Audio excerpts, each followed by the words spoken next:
Iya, Pak. Akbar Rizky Maulana. Silakan. Akbar Ramadan, Pak.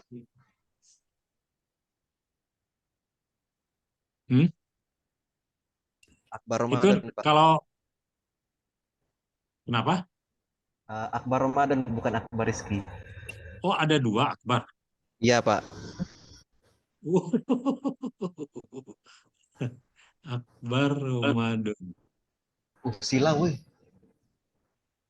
Kamu berapa NIM-nya? 17, Pak. 17 ya. Ya, ujungnya. Oke.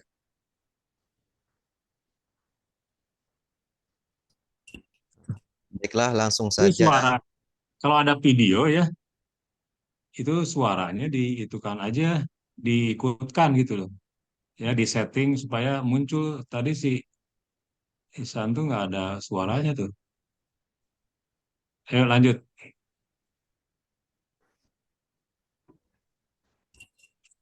Baiklah. eh, Assalamualaikum warahmatullahi wabarakatuh.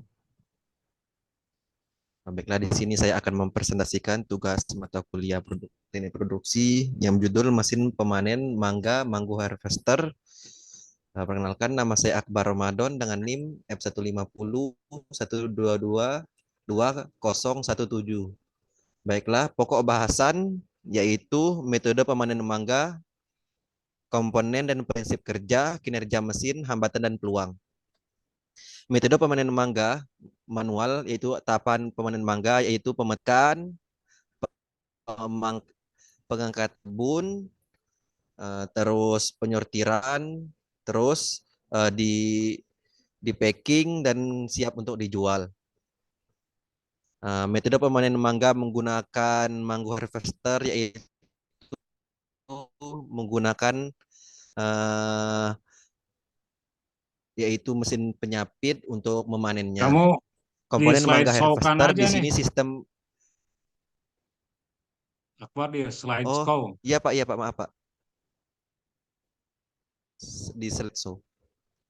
Komponen mangga harvester di sini sistem pemetikan menggunakan end effector sebagai robot griever agar memiliki kemampuan menggenggam yang lebih baik dan stabil. Sistem ini menggunakan mekanisme pick and place untuk mengambil buah dari tanaman dan meletakkannya. Gambar yang diambil dikirim ke komputer untuk diproses oleh algoritma pemrosesan gambar tentu menggunakan MATLAB. Perangkat lunak MATLAB dihubungkan dengan mikroprosesor Arduino untuk aktifkan sistem pengambilan. Prinsip kerja sistem bergerak. Sistem pemindahan biasanya digunakan untuk membuat mesin bergerak di sekitar perkebunan untuk memetik mangga. Mesin diprogram menggunakan prosesor Arduino sehingga pemrograman antar muka dengan unit lain lebih ngelek. Mohon maaf Pak, ngelek laptop Pak.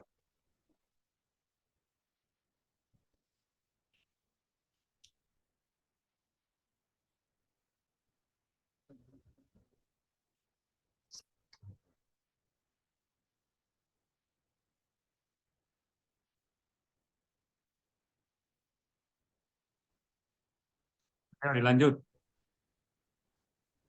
Itu Pak. Ini masalah di laptop kamu ya? Iya Pak. Atau di jaringan internetnya? Bukan?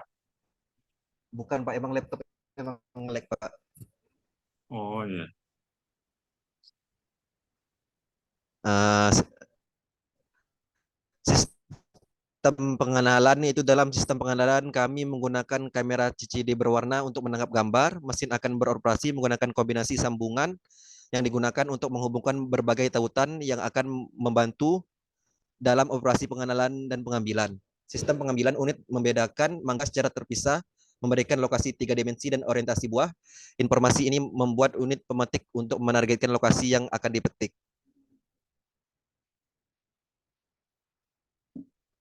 Informasi yang diperlukan untuk mendeteksi dan memetik buah meliputi warna, bentuk, ukuran, tepi, dan lain-lain.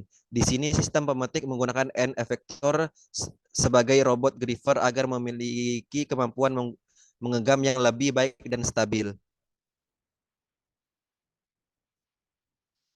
Kinerja mesin, penggunaan mekanisme deteksi warna dan lengan gripper robot membuat mesin dengan lembut memetik mangga dari daun hijau tua dan akan mengabaikan mangga mentah. Kamera CCD bertujuan untuk memproses gambar pada atribut tertentu dan spesifikasi warna.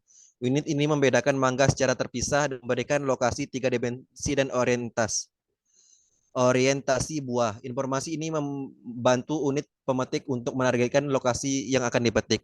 Informasi yang diperlukan untuk mendeteksi dan memetik buah meliputi warna, bentuk, ukuran tepi, dan lain-lain. Tujuan Mango Harvester yaitu untuk menghemat biaya dan meningkatkan produktivitas di pertanian serta mendorong permintaan konsumen dengan memastikan buah mangga yang berkualitas tinggi setiap saat.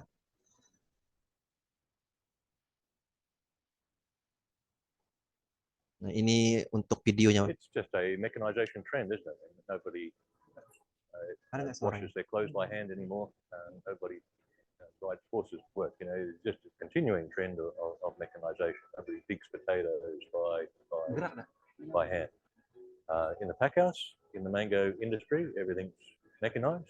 The pack lines are there to aid humans. It just takes the back breaking labor out of it. Fruit industry, every piece of fruit is picked by hand, literally one by one, by hand. In the middle of summer, with a really acidic sap comes out of a mango. So there's, some people are quite allergic to it, so in the Australian industry, there has been trends towards mechanizing that with so-called harvest aids.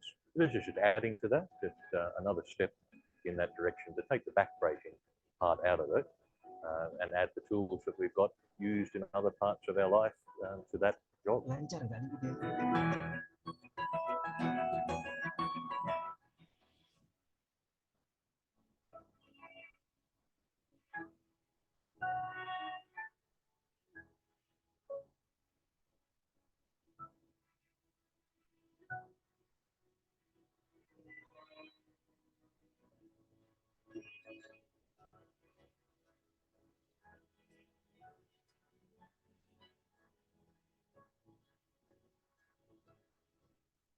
It's been exciting over the last few years since Kerry's first dip into mechanised picking, harvesting. So the mechanised harvesting, when it first started, it was a little clunky and slow, that he's been working on the precision of the cameras and computers and the grip, so that the machine.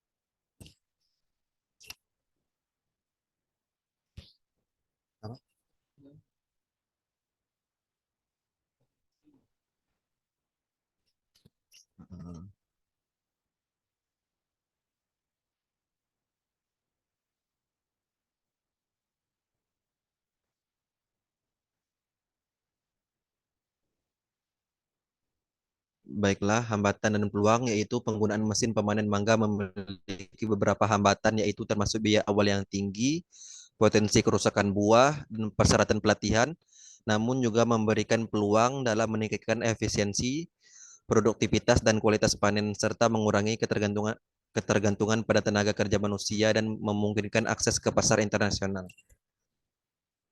Terima kasih. Bar, tadi itu video ya, itu di negara mana ya? Australia kayaknya, Pak. Australia. Iya, Oh, Pak. dia punya mangga sejenis mangga gedong gincu gitu ya. Iya, Pak. Nah, di Indonesia tuh mirip mangga gedong gincu yang memang harganya mahal.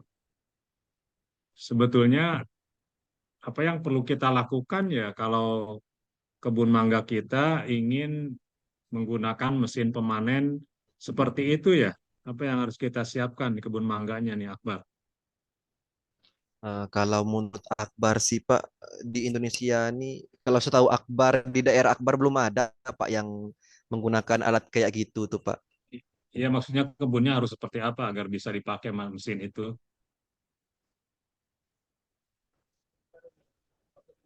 persyaratan kebunnya.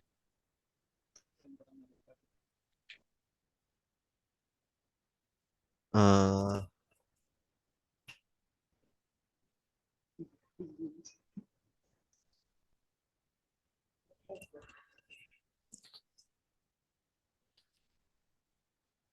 Ini mesin mungkin ini kan memang perlu jalur ya, jalan khusus iya Pak.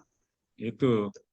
Sehingga penanaman, pola tanam mangganya harus dalam barisan tanam dengan jarak tanam ditambah dengan jalur untuk mesinnya gitu.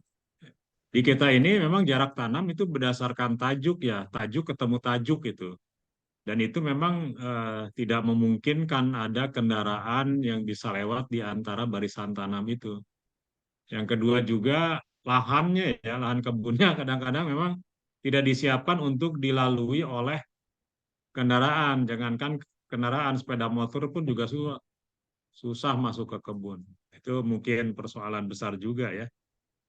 Baik, tapi itu suatu apa namanya metode menggunakan lengan robotik ya yang bisa melihat posisi buah, kemudian melihat tingkat kematangan buahnya untuk dipanen itu. Iya Pak. Dipanen dengan aman ya, dengan proses baik. Oke, terima kasih. Lanjut berikutnya. Siapa? Saya Pak, Akbar Rizky Pak. Akbar Rizky, ayo. Apakah sudah terlihat Pak? Ya, tinggal di apa namanya di slide show ya. Silakan. Baik. Assalamualaikum warahmatullahi wabarakatuh. Yang saya hormati Waalaikumsalam. Bapak Dr. Insinyur Wawan Hermawan MS, selaku dosen pengampu mata kuliah. Sini saya Akbar Rizky Maulana dengan NIM F150122018 akan mempresentasikan mengenai mesin pemanen nanas. Adapun pada pokok bahasan pertama yaitu mengenai komponen dan prinsip kerja mesin. Saya mengacu pada dua jurnal atau dua penelitian yang telah dilakukan. Untuk penelitian pertama yaitu dari jurnal yang berjudul Structural Design and Analysis of an Automatic Pineapple Picking and Collecting Straddle Machine. Untuk komponen mesin pada penelitian tersebut, yaitu menggunakan sebuah manipulator pemetik yang terdiri dari dua pisau bergerigi yang dapat memotong batang nanas dan mengangkat buahnya, lalu sebuah alat transportasi dan pengumpulan buah yang terdiri dari sebuah sabuk conveyor yang dapat mengirimkan nanas ke keranjang penampung. Selanjutnya ada trek kontinu yang berfungsi untuk memberikan mobilitas dan stabilitas mesin di atas tanah dengan menggunakan roda rantai dan suspensi tanpa merusak tanaman nanas. Lalu adanya sistem kontrol yang dapat mengatur kecepatan dan arah gerak mesin, serta koordinasi antara manipulator dan alat transportasi. Prinsip kerja mesin ini, yang pertama adalah mesin bergerak di antara baris tanaman nanas dengan menggunakan trek kontinu yang disesuaikan dengan jarak tanam dan dijalankan oleh operator. Lalu manipulator pemotong mendeteksi posisi buah nanas dengan menggunakan sensor optik dan memotongnya dengan menggunakan pisau bergerigi. Lalu pisau bergerigi tersebut memotong batang nanas dengan kecepatan tinggi dan mengangkat buah nanas ke atas. Lalu buah nanas yang terangkat jatuh ke sabuk conveyor yang mengirimkannya ke keranjang penampung. Selanjutnya adalah pada saat yang sama, seluruh mesin terus bergerak maju dan menemukan posisi yang tepat dari nanas berikutnya sebelum mengulangi langkah-langkah sebelumnya.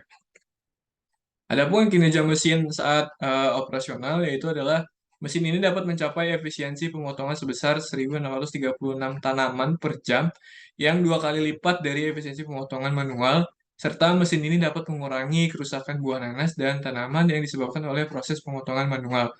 Lalu mesin ini dapat menghemat biaya tenaga kerja dan waktu yang dibutuhkan untuk panen nanas. Pada gambar dapat dilihat bahwasannya ini di gambar atas merupakan sabuk conveyornya dan di gambar bawah merupakan lengan untuk memetik buah nanasnya. Nah, selanjutnya pada penelitian kedua dari jurnal yang berjudul Multi Flexible Finger Roll Pineapple Harvesting Mechanism. Pada komponen mesinnya yaitu menggunakan dua pasang jari-jari fleksibel yang terbuat dari karet yang berfungsi untuk membengkokkan batang nanas dan memisahkan buah dari tanaman dengan menggunakan momen lentur. Jadi terdapat dua karet di sini. Selanjutnya adalah sebuah motor listrik yang menggunakan rolls melalui sabuk dan roda gigi. Lalu ada sebuah sistem kontrol yang mengatur kecepatan dan arah putaran roll. Lalu ada sebuah sabuk konveyor yang terhubung dengan roll yang berfungsi untuk mengangkut buah nanas yang telah dipisahkan ke dalam keranjang atau wadah lainnya. Yaitu pada bagian ini. Lalu ada sebuah keranjang penampung yang menampung nanas yang telah dipetik. Berikut merupakan gambaran mesinnya. Dan ini eh, proses prakteknya saat pengambilan atau pemanenan buah nanas. Jadi prinsip kerja mesin ini adalah mesin ditempatkan di dekat tanaman nanas dan dijalankan oleh operator. Roll kiri mendekati batang nanas dan menekuknya ke bagian arah roll kanan. Ini roll kanan menangkap nanas dengan jari-jari fleksibel dan memutar sehingga terlepas dari batangnya.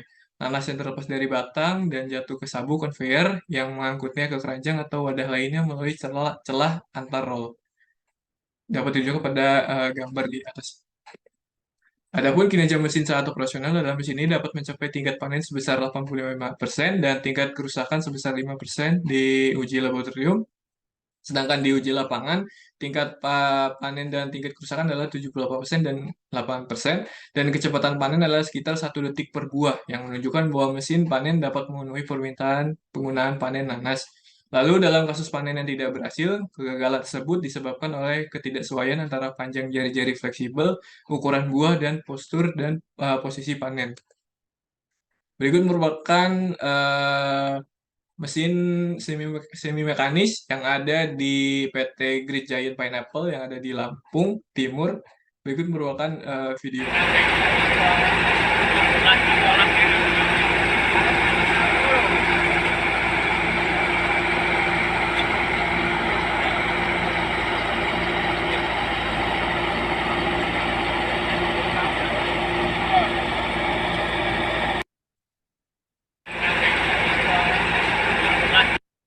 Jadi kendaraan ini tuh maju perlahan-lahan guys, sambil menarik truk di belakang dan mendorong truk yang di depan. Nah, petaninya ini tinggal ambilin nanasnya ke jalur kanan kiri guys. Lalu nanas akan masuk ke atas dan crownnya akan jatuh ke bawah.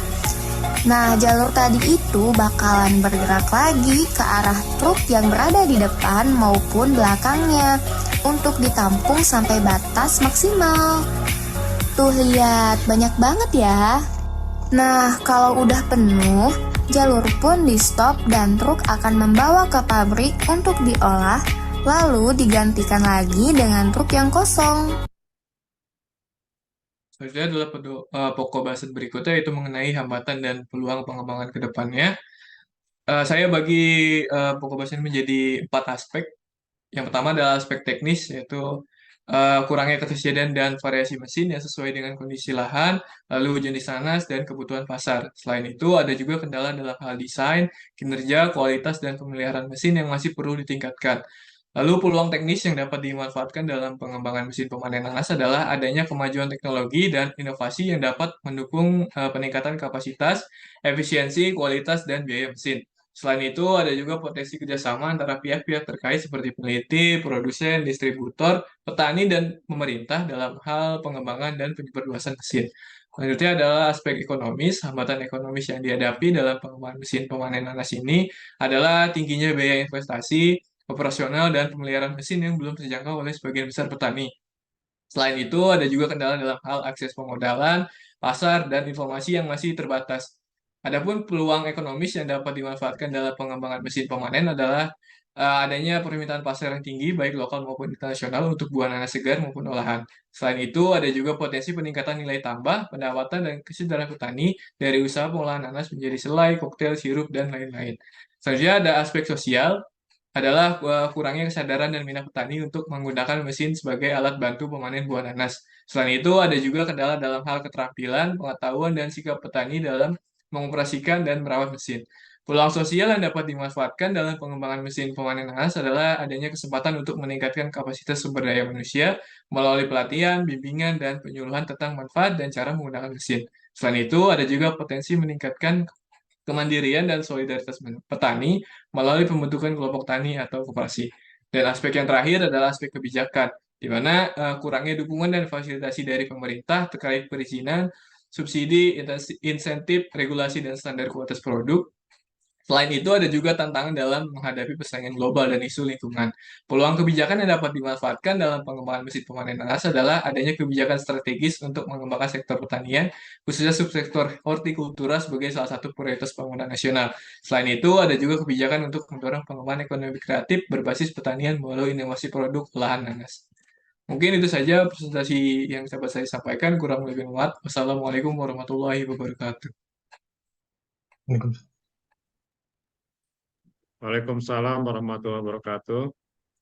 Akbar, itu yang di PG Great Giant Pineapple itu, PTP Great Giant Pineapple itu yang di Lampung itu, kelihatannya itu conveyor aja kan ya? Iya Pak, petiknya Jadi masih yang manennya manual. dipetiknya manual, dia naruh ke conveyor itu ya, Iya di Pak. atasnya untuk disalurkan, ditampung di jalur itu. Kalau kita lihat tadi kebun nanasnya, memang kelihatannya sulit ya. Kalau kita gunakan mesin pemanen yang tadi roda tipe trek, karena padat sekali ya, Iya Pak, jarak jarak tanamnya tanamnya. rapat ya kelihatannya ya. Iya Pak. Mungkin apa yang perlu dilakukan tuh kalau kita misalkan di perkebunan Giant Pineapple ingin menggunakan mesin, bukan yang tadi, mesin yang kamu jelaskan pertama dan kedua ya, seperti apa tuh yang perlu dilakukan tuh? Tahu pasti mengatur jarak tanam eh, antar ini nanas ya Pak. Jadi biar mesinnya tuh bisa lewat kan. Kalau rapat-rapat gitu pasti susah untuk lewat ya Bisa Pak. nggak bisa ya? Oke. Jadi kelihatannya harus ada gawangan kosong Iya, gitu ya, jalur kosong. Dia tuh kan tadi saya lihat mengangkangi tanaman nanas kan ya, mesinnya iya itu Pak. rodanya ya. Iya, Ya, jadi ada eh, rodanya itu dia menapak di antara barisan tanaman, tapi barisan tanaman itu ada di bawah dia ya. iya. Nah, itu mungkin yang perlu dilakukan ya kalau kita ingin menggunakan itu. Ya. Oke, terima kasih. Lanjut yang berikutnya. Masih. Siapa? Korida, Pak. Korida, ya. Terus.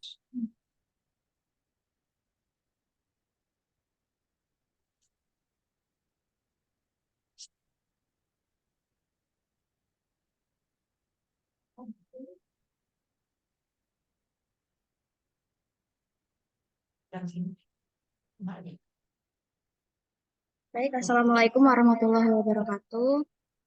Waalaikumsalam warahmatullahi wabarakatuh. Selamat siang Pak Wawan dan teman-teman. Di sini saya Korida Okasyari dengan NIM F15012222019 izin mempresentasikan tentang mesin pemanen anggur. Pendahuluan pada tahun 1953, Universitas California, Amerika Serikat, mempresentasikan konsep pertama mesin dari pemanen buah anggur. Mesin ini memiliki mekanisme yang digabungkan dengan traktor. Setelah beberapa tahun kemudian, beberapa perusahaan mulai mengembangkan mesin pemanen anggur, salah satunya yaitu New Holland. Komponen yang pertama ada sistem penggetar yang berfungsi untuk menggoyangkan anggur dari pohon anggur, di mana sistem penggetar ini berupa bilah. Selanjutnya ada sistem konveyor. Konveyor ini digunakan untuk mengangkat anggur dari pohon anggur ke tempat pengumpulan. Selanjutnya tempat pengumpulan, di mana area di mesin anggur dikumpulkan. Selanjutnya ada sistem pembersih yang berupa kipas. Sistem pembersih ini membersihkan anggur dari daun-daun dan ranting yang tidak diperlukan. Selanjutnya ada kendali dan elektronik, mengatur berbagai parameter operasi seperti kecepatan getaran dan kecepatan konveyor.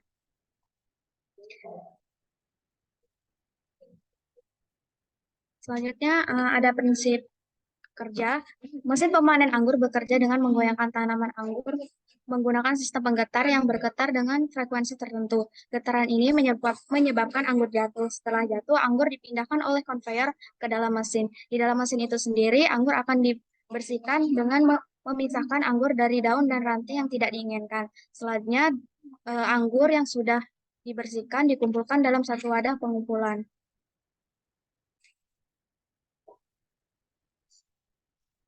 Kinerja mesin yang pertama, mesin pemanen anggur dapat mengefisiensi waktu pemanenan dan hemat biaya operasional dalam hal biaya tenaga kerja.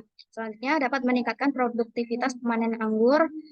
Yang ketiga, kemudahan dalam pengoperasian mesin.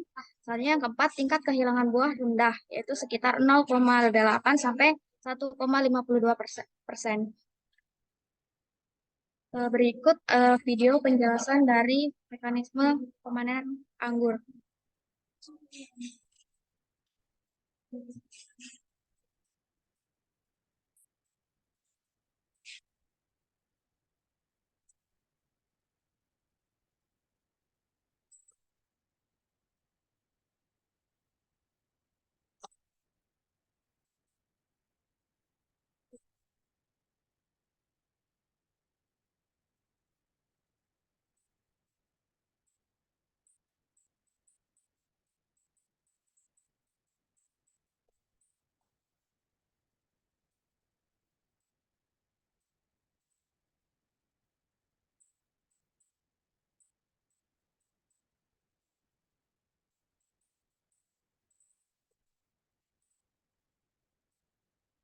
Sistem pembersihan.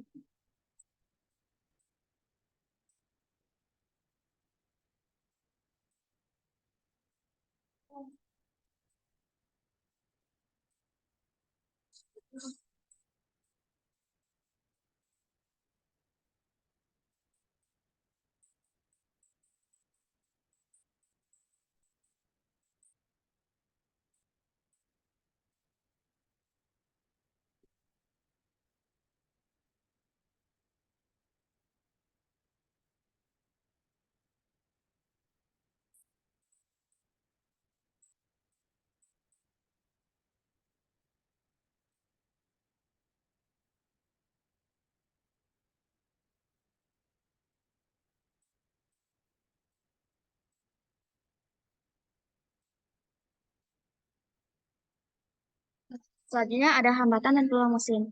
Hambatan yang pertama yaitu tingginya biaya pengadaan mesin awal. Yang kedua, kebun harus dirancang sesuai dengan pengoperasian mesin permanen, seperti topografi perkebunan dari anggur sendiri.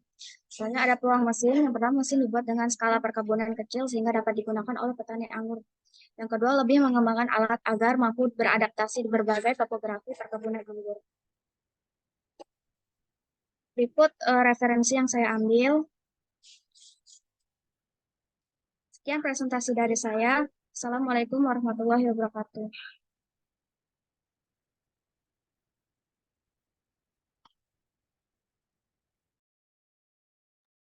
Baik, Waalaikumsalam warahmatullahi wabarakatuh. Korida, kalau Iya, di Pak. Indonesia nanam anggur itu biasanya pakai apa namanya ya Tralis, kondisi para-para tralis. Iya, para-para begitu model tralis ya. iya, Kalau di Eropa, negara subtropis mereka memang nanam anggur dalam barisan tanam ya dan itu memang batangnya kokoh ya, iya. bisa digetarkan aman begitu kan ya. Nah, kalau begitu gimana caranya nih? Eh, eh, Penyesuaian mesin atau penyesuaian pola penyesuaian penanamannya nih yang bisa harus dilakukan dan ya. pola penanamannya, Pak. Dengan Hmm, meninggalkan praktik tradisional dalam penanaman anggur seperti eh, kan kalau di Indonesia itu biasanya menggunakan sistem konduksi tralis ya, Pak. Bisa diganti dengan menggunakan sistem yang baris dengan apa ya, kolong yang lebih besar gitu Pak, agar mesinnya itu dapat berjalan melewati dari pohon anggur itu sendiri. iya. Oke, dan itu memang tadi akhirnya si buah-buah anggurnya itu memang dilepas-lepas ya. Iya, Nampaknya bukan buah untuk dimakan di meja, tetapi untuk di untuk jus ya, wine Pak. Ya, wine ya, di jus ya. Itu biasanya di luar negeri, Eropa, mereka seperti itu. Kalau Indonesia memang dipetik langsung supaya dalam bentuk apa namanya, untayan dengan gagangnya ya, masih lengkap. Oke, silakan berikutnya.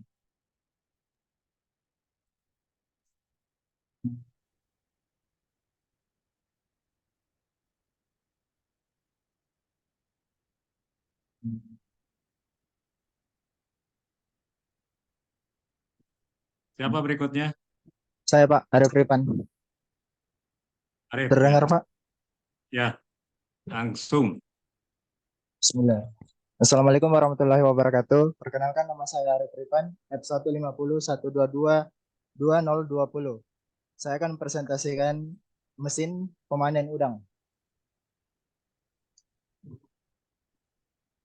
Latar belakang, pemanenan udang pada saat ini masih menggunakan cara manual, yakni menggunakan jaring.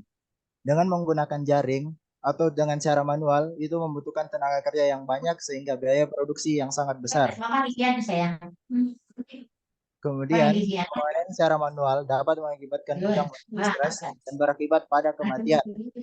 Pemanen manual juga berisiko bagi pemanen yang harus masuk ke dalam daerah tambak.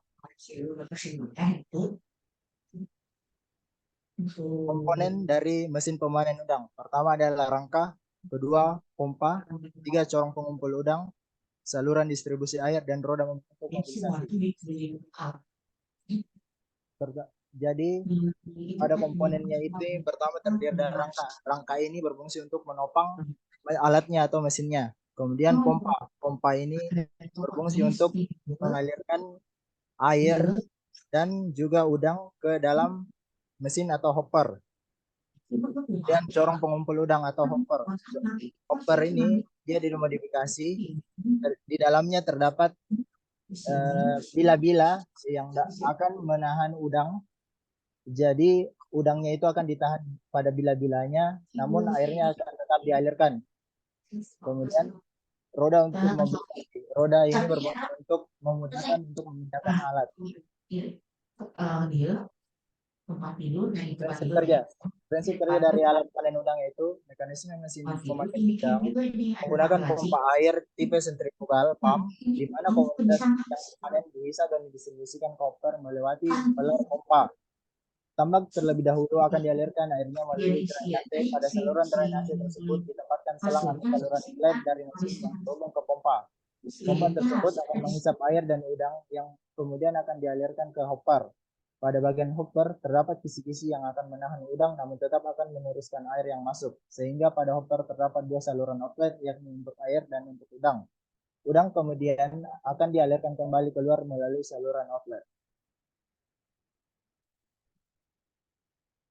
Berikut video dari alat panen udang.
kemudian peluang dan hambatan. Untuk hambatan yaitu pertama, desain tambak harus dibuat miring agar dapat mengalirkan air sepenuhnya tanpa meninggalkan genangan air yang besar, tempat udang cenderung tertinggal.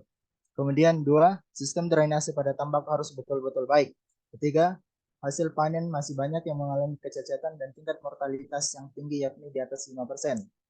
Peluang pertama itu pengembangan pada tipe pompa yang lebih baik karena pada tipe pompa yang digunakan ini yaitu tipe pompa sentrifugal.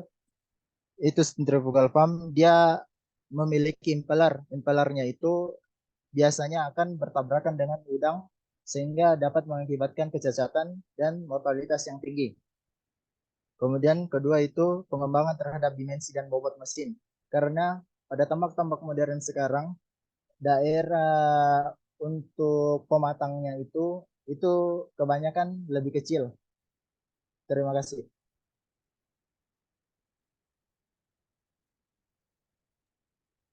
Baik, Arif. Ya, Pak. Itu di negara mana yang dikembangkannya ya? Yang tadi videonya Pak itu di India. Iya, India ya. Iya, Pak. Oke. Sebetulnya kita ya dari tim peneliti Departemen TMB juga udah pernah ada yang membuat itu, ya. Oh, iya, Pak. Prinsipnya sama sebetulnya, pakai pompa sentrifugal, dihisap, kemudian dipisahkan itu aja kan.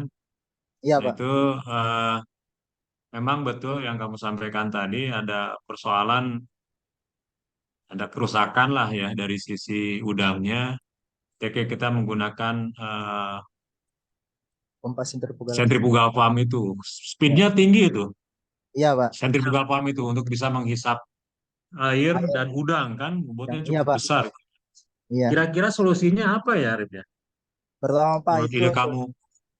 solusinya itu pertama selain mengubah atau memanipulasi dari impeller pompa juga bisa di ini pompanya diganti dengan metode vakum.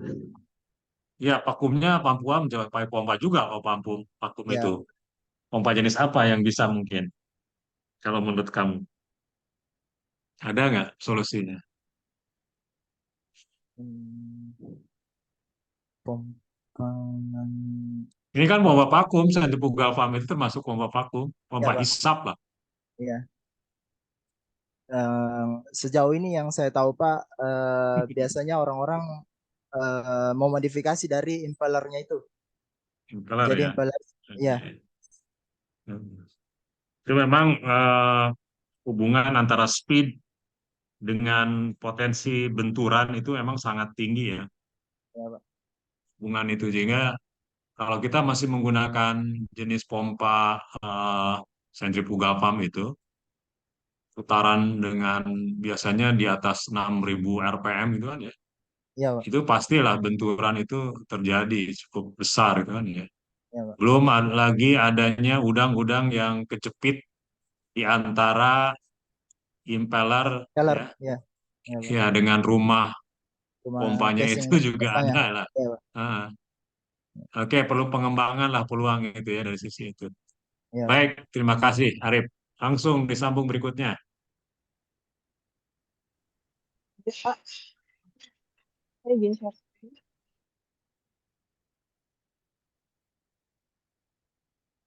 Siapa berikutnya? Saya Pak Imaning Tias Putri. Irma Imaning Ningtyas. Tias. Oke, baik. Selamat siang. Assalamualaikum warahmatullahi wabarakatuh. Terima kasih Pak Wawan dan teman-teman sekalian. Saya Imaning Tias Putri, F150122222 akan mempresentasikan mengenai Seaweed Harvester. Seaweed Harvester. Seaweed yang saya maksud di presentasi kali ini adalah jenis kelp. Kelp ini sendiri dari rumput laut yang tergolong sebagai alga coklat atau Phaeophyta, dan biasanya tumbuh di perairan berarus tenang yang beriklim sedang dan daerah tertutup. Jadi budidaya rumput laut ini sendiri selain dapat digunakan sebagai bahan pangan, juga memiliki manfaat antara lain sebagai penyerap karbon sehingga meningkatkan kualitas air laut dan mengurangi erosi pantai dengan menstabilkan dasar laut. Berikut adalah komponen Seaweed Harvester. Ada rope receiving module. Ini berfungsi untuk menarik tali tali tempat pemanenan rumput laut itu sendiri, lalu ditarik ke atas ke arah kelp cutting module. Jadi ujung atas dari rumput laut itu sendiri dipotong, lalu ditarik lagi ke arah kelp root cutting module, yaitu untuk memotong ujung bawah dari ujung akar dari kelp itu sendiri, dan ditarik dengan menggunakan hydraulic winch atau penarik hidraulik. Lalu kelp itu sendiri jatuh melalui conveyor dengan menggunakan conveyor dan jatuh di bagian packaging modul seperti itu. Lalu ada hydraulic crane, terus ada hydraulic control system dan hull atau lambung kapal. Nah, prinsip kerjanya ini sendiri, tali kelp atau tali rumput laut ini ditarik oleh hydraulic winch seperti yang sudah saya jelaskan tadi menuju area pemotongan. Jadi kan dipotong dari di ujung atas tali, kayak yang sudah dipotong dibawa oleh conveyor dan dikumpulkan pada kantong pengumpul. Lalu tali media penanam kelp ini bisa disimpan kembali untuk dipakai dalam budidaya rumput laut. Nah, berikut saya sertakan videonya mengenai mekanisme kerja dari mesin ini sendiri. Suaranya nggak ya? Jadi seperti ini mereka masih motongnya manual yang saya dapatkan videonya, karena sebenarnya ini berupa video liputan dan setelahnya itu lebih ke uji organik dari rumput laut ini sendiri. Dan next ini kurang lebih yang dimaksudkan di contoh gambar yang saya sertakan tadi. Jadi ini talinya tarik lalu dipotong secara otomatis. Begitu. Dan rumput lautnya itu terkumpul di bawah.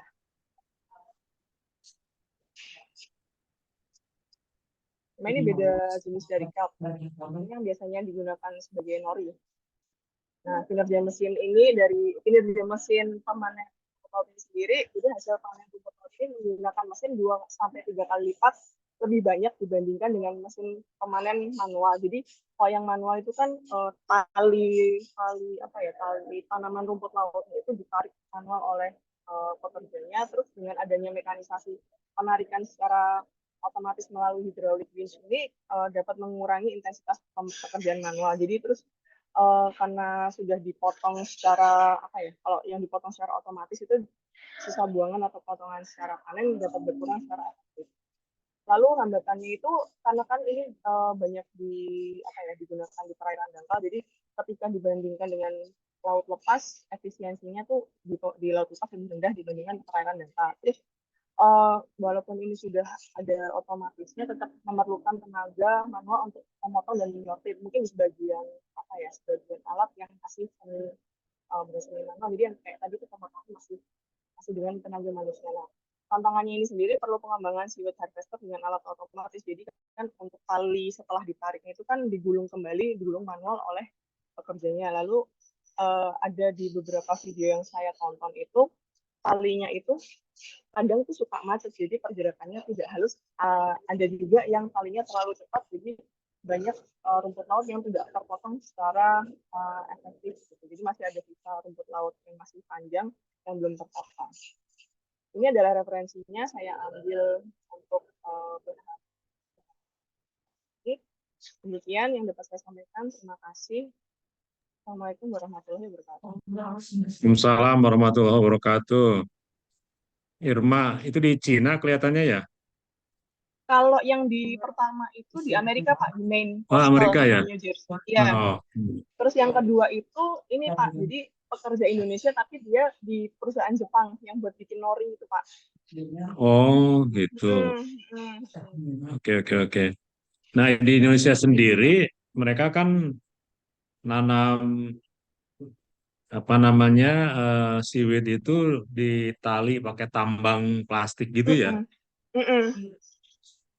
Nah itu kemungkinan penggunaan mesin seperti itu bisa nggak ya dilakukan di cara penanaman di Indonesia seperti itu? Sebenarnya bisa sih Pak. Kalau saya baca-baca ya, yang ada yang di Bali, di misalnya di Lembongan, itu seaweednya dia itu kayak yang di itu loh Pak, di segeran, di minuman itu, yang apa sih? Saya lupa. Yang warna putih alga rumput lautnya. Yang kayak ada duri-durinya itu tuh, yang rumput laut yang ditanam di Bali. sebenarnya bisa, cuma kayak saya nyari untuk apa ya referensinya itu sendiri mereka masih manual, jadi mereka pakai perahu ditarik manual dan di apa ya dipanen dengan tangan sendiri atau dengan jaring gitu. Jadi kebanyakan ya saya menemukan video-videonya itu antara kalau nggak di Amerika ya di YouTube atau di daerah Korea atau di Jepang. Kalau di Indonesia masih manual dengan tangan.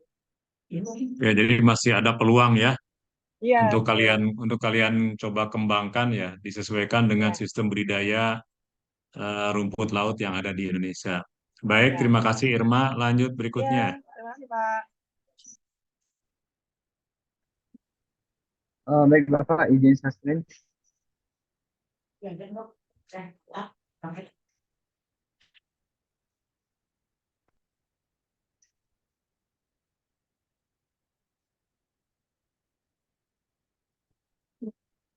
Baiklah, bismillahirrahmanirrahim. Assalamualaikum warahmatullahi wabarakatuh. Perkenalkan saya Alif Mani, episode 23/2002, dengan judul presentasi mesin pemanen tandan buah segar TBS kelapa sawit. Yang pertama, alur pembahasan ataupun presentasi pada siang hari ini. Pertama, mengenai latar belakang, kemudian komponen mesin, yang ketiga, prinsip kerja mesin, kemudian hambatan dan peluang memang ke depan, kemudian kinerja mesin ketika operasional. Yang pertama tentunya permasalahan sawit di Indonesia sangat banyak sekali. Salah satunya efisiensi ketika pemanenan. Nah, banyak sekali masalah ketika dilakukan pemanenan. Yang pertama, gagang ini ya, padang sawit yang terlalu tinggi, kemudian proses pemanennya masih menggunakan alat manual, sehingga membutuhkan waktu, tenaga yang besar sekali, sangat banyak, sehingga itu menyebabkan tidak ada efisiensinya dalam pemanenan kelapa sawit seperti itu. Oleh karena itu, dirasa sangat perlu untuk menerapkan pertanian presisi ataupun teknologi untuk proses pemanenan sawit. Adapun teknologi itu bisa banyak sekali berbagai macam jenis ya. Salah satunya ini yang saya ambil dari sumber Azaret Al 2012 tentang mesin dengan tipe cutter, yaitu menggunakan tenaga listrik seperti itu. Dan ada juga yang menggunakan bensin, bahan bakarnya seperti itu. Nah, ini bisa dilihat untuk bagian-bagian komponen mesin. Pertama ada copper wire, yaitu kawat yang terbuat dari tembaga. Pada alat pemanen kelapa sawit, copper wire mungkin digunakan untuk berbagai tujuan, seperti menghubungkan komponen listrik, transmisi, sinyal, dan penggunaan lain yang melibatkan konduktivitas yang baik dari tembaga. Kemudian ada juga engine weight generator, bisa dibilang ini otak dari suatu mesin atau alat pemanen ini. Engine weight generator merupakan mesin yang memiliki kemampuan untuk menghasilkan daya listrik. Pada alat pemanen TBS sawit, engine weight generator dapat digunakan untuk menggerakkan mesin alat pemanen dan menghasilkan listrik yang mungkin diperlukan untuk sistem listrik alat pemanen ataupun untuk mengisi daya baterai. Kemudian ada juga aluminium foil. Aluminium foil adalah batang ataupun tiang yang terbuat dari aluminium pada alat pemanen. Aluminium foil biasa digunakan sebagai struktural atau rangka untuk mendukung komponen lain atau sebagai pegangan oleh operator seperti itu. Kemudian ada juga siklo atau sebuah pisau khusus yang digunakan dalam alat pemanen untuk memotong tandan ataupun buah sawit seperti itu. Siklo ini dirancang dengan bentuk yang memudahkan pemotongan dan efisiensi dalam mengambil buah sawit. Kemudian yang terakhir ada linear actuator. Di sini merupakan perangkat mekanis yang mengubah getaran ataupun gerakan putar menjadi gerakan linear atau sebaliknya. Pada alat pemanen, linear actuator digunakan untuk mengendalikan berbagai bagian alat, seperti pengatur tinggi ataupun posisi pisau pemanen. Selanjutnya itu proses kerjanya. Bisa dilihat di sini untuk proses kerja dari alat pemanen TBS yang sesuai dengan tujuannya ya untuk menghasilkan daya mekanik untuk memotong tandan buah sawit dengan efisien. Mesin ini memungkinkan pengguna untuk melakukan pemanenan dengan lebih cepat dan efisien dibandingkan dengan pemanenan yang manual yang seringkali melelahkan, lambat dan juga menghabiskan sangat banyak waktu seperti itu, tidak efisiensi. Kemudian ekater ini yang diambil merupakan mesin 2 tak yang terletak di bagian bawah di sini, di bagian bawah dari mesin. Kemudian sabit berdesain khusus di bagian atas untuk memotong tandan dan pelepah sawit. Mesin akan memberikan energi mekanik berupa gerak rotasi ke sistem. Sabit tersebut akan bergetar sepanjang kegiatan pemanenan berlangsung untuk memotong daun dan tandannya. Kemudian gerakan rotasi dikembangkan oleh mesin diubah menjadi gerakan linear untuk menggetarkan sabit dengan menggunakan roda gigi bevel. Energi mekanik yang dihasilkan mesin disalurkan ke bevel gear melalui poros yang berada dalam tiang aluminium. Berikut untuk videonya.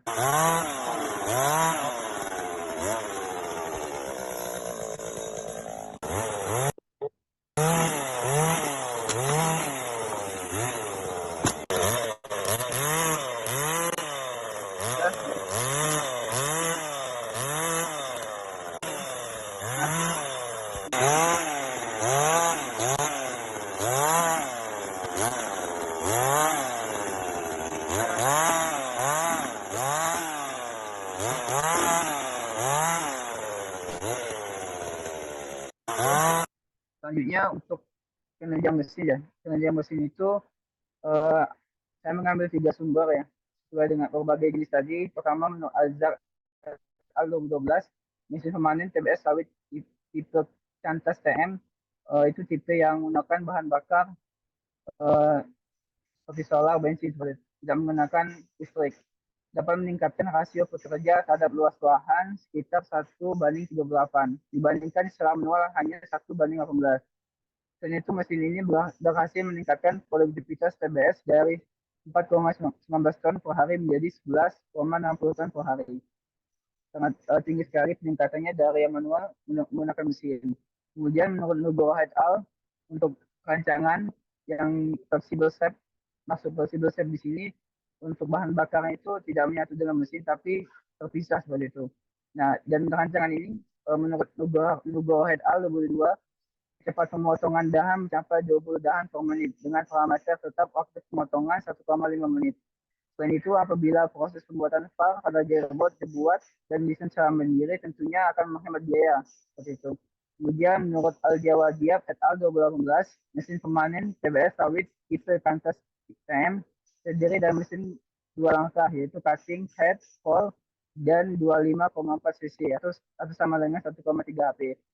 Produktivitas rata-rata adalah 14 ton per hari atau sama dengan 2,8 ton per hari kerja atau rata-rata 50 hingga 100 standar per jam hanya dipotong. Daya tahan yang lebih baik akan menghasilkan downtime yang lebih sedikit sehingga membuat proses pengoperasian menjadi lebih efisien. Oke, selanjutnya untuk hambatan dan peluang pengembang ke depan. Pertama, untuk hambatan tentunya dari pemeliharaan perbaikan membutuhkan tenaga yang mengetahui ya, ahli dalam mesin ini. Jadi perlu dilakukan pelatihan, kemudian biaya awalnya tentunya biaya awal itu tidak akan murah ya, pasti membutuhkan dana yang besar untuk tahap awal. Kemudian untuk keselamatan operator berhubungan juga dengan kesiapan operasi, karena kan di sini menggunakan pisau dengan bantuan mesin ya, itu sangat berbahaya jika tidak ada SOP-nya dengan jelas seperti itu. Kemudian variasi lingkungan, kita tahu bahwa di lapangan kebun kelapa sawit itu banyak berbeda-beda setiap lingkungannya, dataran tinggi, ada yang curam seperti itu. Jadi perlu penyesuaian ke depannya. Kemudian untuk peluang ke depan tentunya bisa meningkatkan efisiensi dalam pemanenan sawit, kemudian penurunan biaya operasional apabila sudah dilakukan kebiasaan ketika di awal tadi kan banyak biaya, tapi lambat laun jika sudah stabil itu bisa menurunkan biaya operasional. Kemudian penggunaan energi terbarukan, di mana di sini di dewasa ini sudah banyak sekali energi terbarukan sudah diterapkan di berbagai mesin seperti itu, dan kemungkinan bisa diterapkan juga di mesin pemanen sawit ini. Seperti contohnya tadi dari listrik, kemungkinan ke depan bisa dari biomasa dan sebagainya. Kemudian pengembangan mesin modular. Maksud di sini mesin modular itu mesin yang bagian komponennya bisa dipisah-pisah ataupun dirancang tersendiri. Karena menyesuaikan dari variasi lingkungan, ke depan bakalan bervariatif untuk mesinnya dan rancangan juga. Kemudian tentunya pengembangan zaman juga sudah masuk 5.0 juga sudah masuk, Jadi adopsi teknologi sensor AI kemungkinan ke depan bakalan lebih luas lagi. Tentunya yang terakhir bisa meningkatkan kualitas pemanenan seperti itu. Beberapa referensi yang saya pakai. Terima kasih. Sekian presentasi dari saya. Wassalamualaikum warahmatullahi wabarakatuh.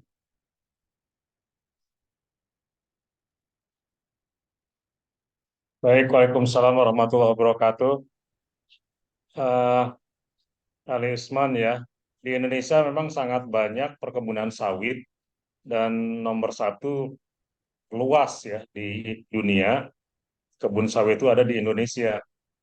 Nah, kita sendiri sebetulnya belum banyak nih mengembangkan mesin pemanen sawit ya yang memang applicable di setiap kondisi perkebunan sawit di Indonesia, khususnya dengan ketinggian buah atau TBS ya, yang kalau tingginya masih di bawah 4 meter, 5 meter sih no problem lah.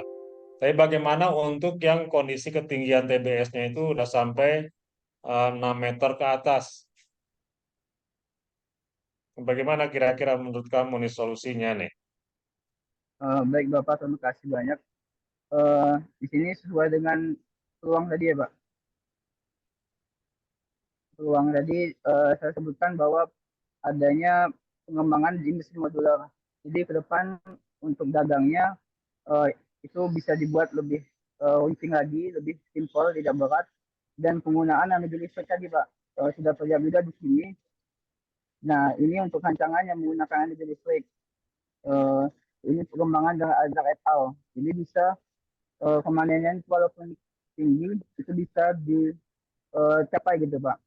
Nah, Azhar et al. Ini mengembangkan penelitian sebelumnya dari ini Pak, dari penelitian Al-Jawajab et al. Maksudnya dari ini Pak, rombongan Al-Jawajab et al. Ini seperti itu. Nah, jadi pengembangan itu dilakukan yang awalnya hanya menggunakan bensin ya Pak. Jadi terbatas dan di sini untuk pegangan itu sangat besar sekali sehingga untuk mengambil TBS yang tinggi itu sangat susah. Dan dari pengembangan Azhar et al. Ini menggunakan listrik dan lebih ramping seperti itu Pak. Jadi bisa walaupun tinggi masih bisa dilakukan pemanenan. Oke, terima kasih. Lanjut berikutnya. Ya baik Pak, sama-sama. Terima kasih banyak Pak.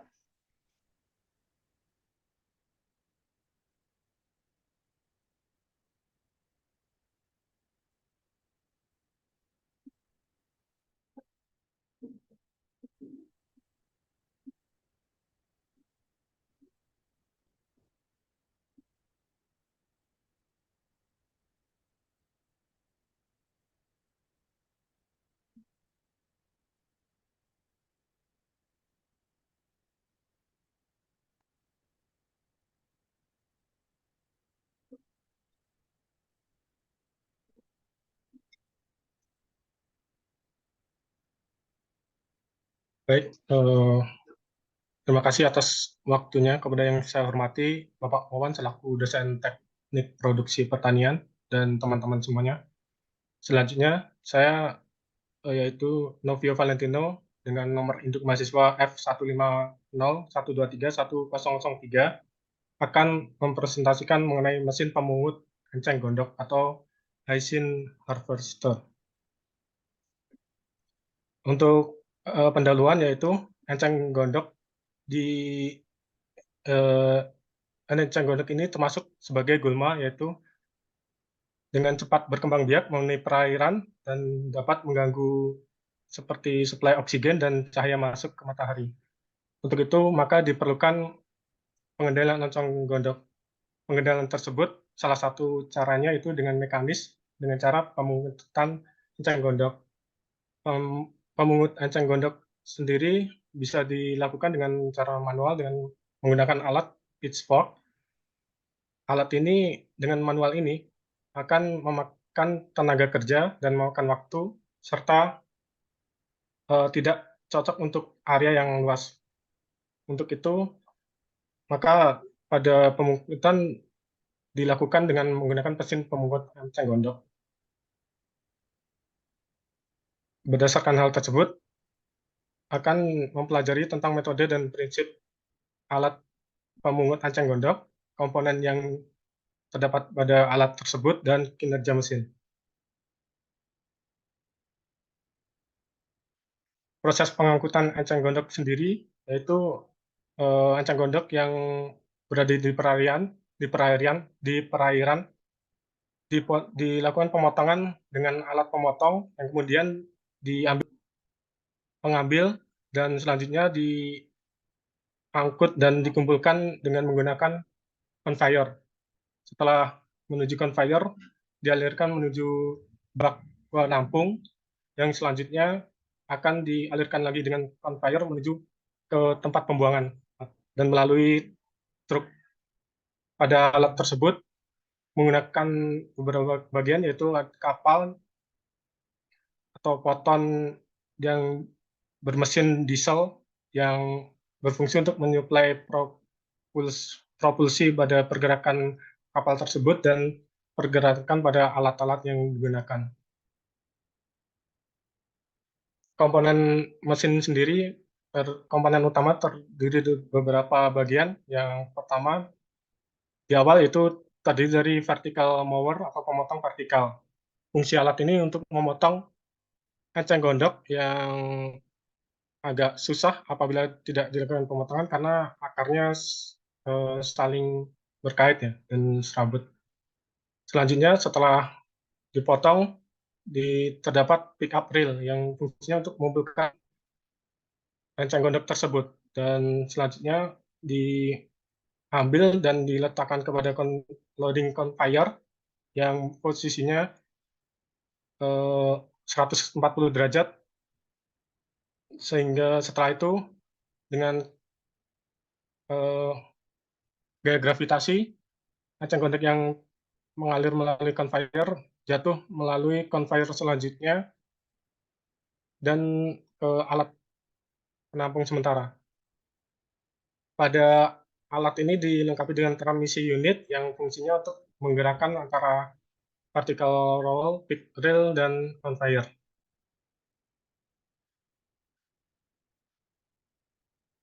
Berikut video tentang pemungutan ancang gondok.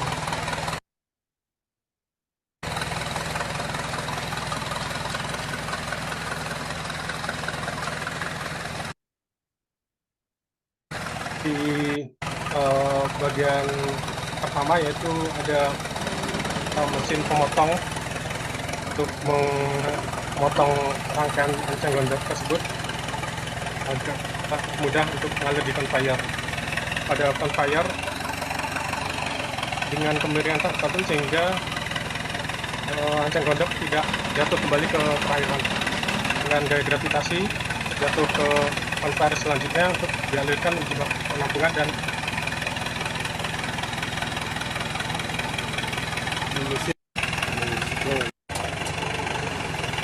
bagian terakhir yaitu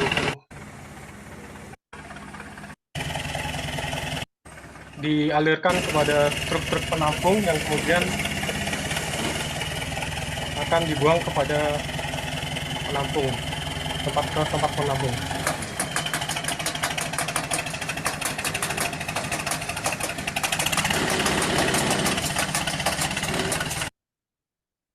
Untuk kinerja mesin sendiri, beberapa contoh spesifikasi mesin diantaranya itu ini untuk tipe K400 dan K600 seperti di sini engine yang digunakan diesel dengan kapasitas 20 horsepower dan ada yang 50 horsepower tergantung kapasitas dari alat tersebut, propulsi yang digunakan dan speed maksimum yang digunakan.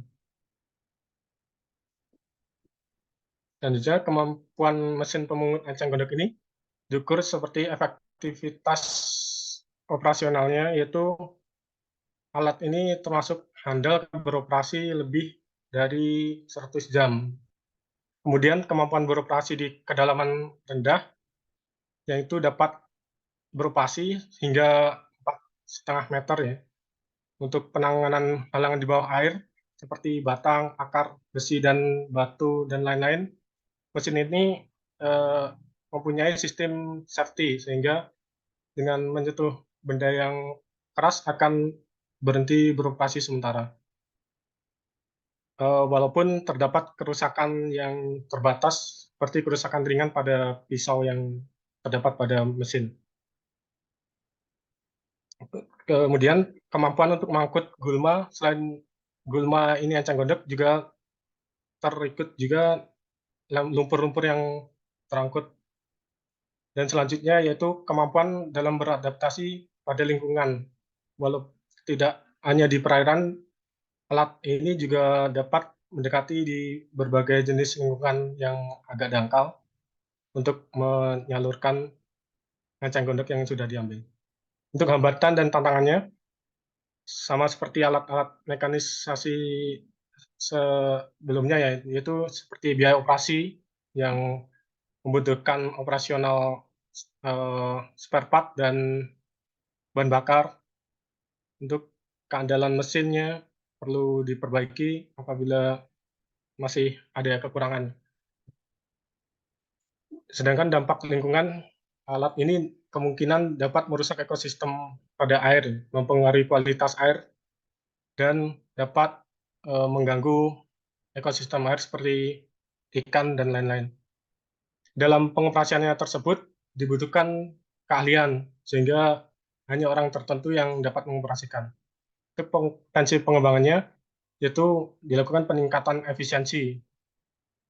Dan selanjutnya dilakukan integrasi energi terbarukan seperti sistem tenaga surya, biofuel. Tenaga surya ini sangat mendukung karena di lokasi yang biasa dilakukan pemungkutan itu di danau-danau, di perairan yang akan berpotensi memberikan cahaya matahari, sinar matahari.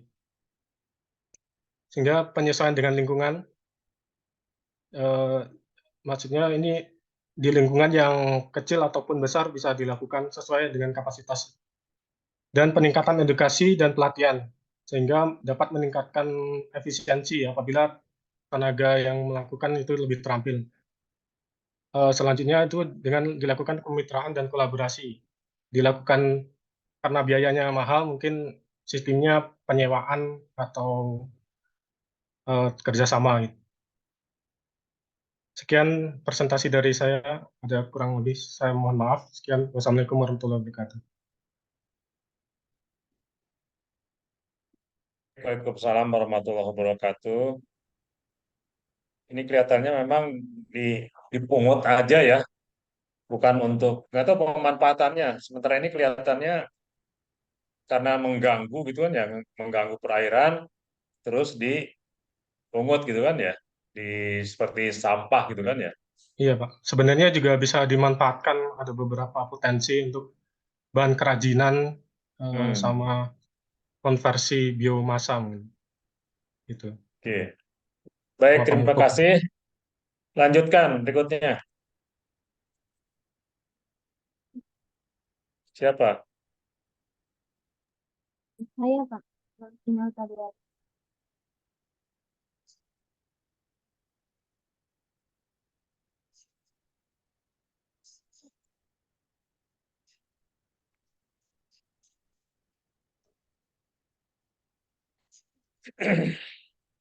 Assalamualaikum warahmatullahi wabarakatuh. Waalaikumsalam warahmatullahi wabarakatuh. Selamat siang Bapak dan teman-teman. Baiklah, di sini saya akan mempresentasikan mengenai mesin pemanen wortel. Itu saya sendiri Duanti Matadwari dengan NIM F150123104. Yang pertama yaitu pemanenan wortel. Pemanenan wortel itu merupakan salah satu operasi yang penting dilakukan saat wortel matang setelah berumur 9 sampai 110 hari. Wortel dipanen itu dengan cara pada daun itu dilonggarkan dan kemudian akarnya dicabut dengan cara digenggam pada bagian atasnya. Nah, pada saat ini permanenan wortel secara manual dalam 1 hektar itu memerlukan waktu yang cukup lama, yaitu sekitar 250 sampai 300 jam per hektarnya. Kemudian memerlukan jumlah tenaga kerja yang besar dan pekerjaan mencabut wortel ini tergolong pekerjaan yang membosankan bagi sebagian besar tenaga kerja. Untuk itu dilakukanlah solusi berupa operasi pemanenan wortel itu perlu dilakukan secara mekanis dengan menggunakan mesin pemanen wortel. Di sini komponen mesin pemanen wortel itu pada komponen mesin pemanen wortel yang saya tampilkan di sini itu menggunakan mesin komponen wortel dengan menggunakan implemen yang ditarik menggunakan traktor roda 4 dengan satu sistem lajur yang digunakan untuk memanen wortel. Adapun bagian-bagian dari komponen tersebut yang pertama yaitu gearbox yang merupakan sistem transmisinya, yang kedua yaitu cutting disc atau cakram pemotong yang digunakan untuk memotong daun wortel dan wortel, yang ketiga yaitu conveying chain, itu rantai pengangkut, di mana rantai pengangkut ini merupakan sabuk yang nantinya digunakan untuk menghubungkan dilekatkan dengan menggunakan katrol untuk mengangkat wortel yang sudah dipanen dari lahan. Yang keempat yaitu idler atau roda atau gear. Nah, untuk menghubungkan sabuk-sabuk itu, ini menggunakan idler agar sabuk-sabuk tersebut berjalan. Yang kelima yaitu conveyor, yaitu untuk memindahkan wortel yang sudah dipanen ke wadah penyimpanan. Yang keenam yaitu hydraulic pump, dan yang ketujuh yaitu digging blade atau pisau penggali yang digunakan untuk menggali dan melonggarkan wortel pada saat pemanenan nanti. Yang kedelapan yaitu aksel atau standar. Berikutnya yaitu prinsip kerja mesin pemanen wortel. Nah, di sini saya ingin menjelaskan bahwa prinsip kerja mesin pemanen wortel ini terdiri dari 4 tahap. Tahap yang pertama yaitu tahap penggalian, tahap yang kedua yaitu tahap pengangkutan, tahap yang ketiga yaitu tahap pemotongan, dan tahap yang keempat yaitu tahap penyimpanan. Nah, yang pertama yaitu pengangkutan ini di mana tanaman wortel dipanen dengan cara tanah tersebut digali dengan menggunakan pisau tadi atau digging blade untuk melonggarkan wortel. Nah, kemudian memasuki tahap kedua yaitu tahap pengangkutan, di mana wortel yang sudah dilonggarkan tadi itu dibawa menggunakan filling chain dan kemudian memasuki tahap ketiga yaitu tahap pemotongan, di mana daun wortel dan wortel itu potong menggunakan cutting disc. Kemudian memasuki tahap keempat yaitu wortel yang sudah dipotong daunnya diletakkan di wadah tempat pengumpulan wortel. Kemudian daun yang sudah dipotong tadi itu ditinggalkan di lahan. Berikut video proses pemanenan wortel.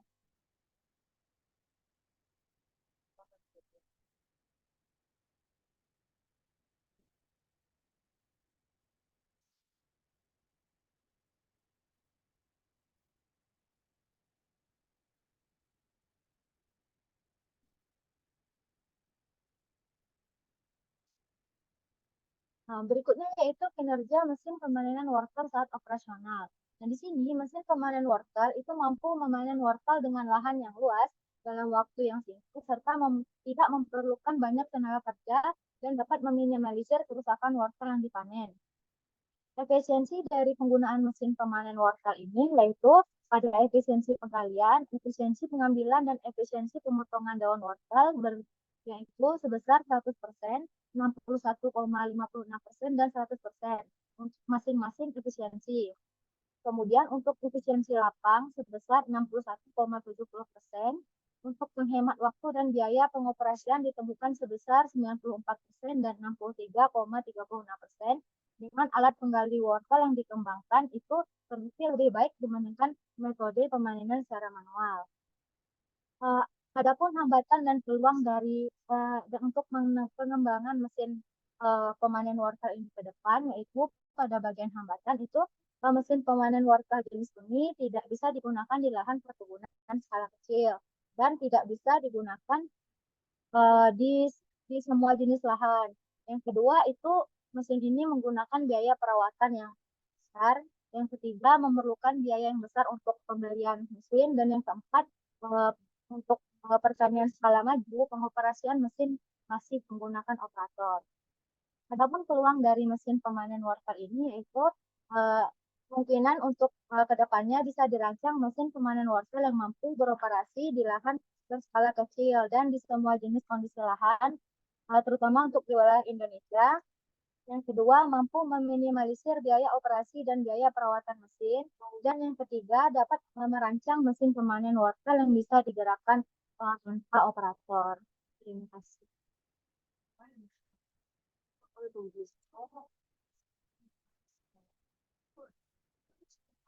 Baik, terima kasih. Ini nanti kalau di Indonesia masih ada kemungkinan nggak digunakan mesin jenis ini ya untuk pemanen wortel di Indonesia ya?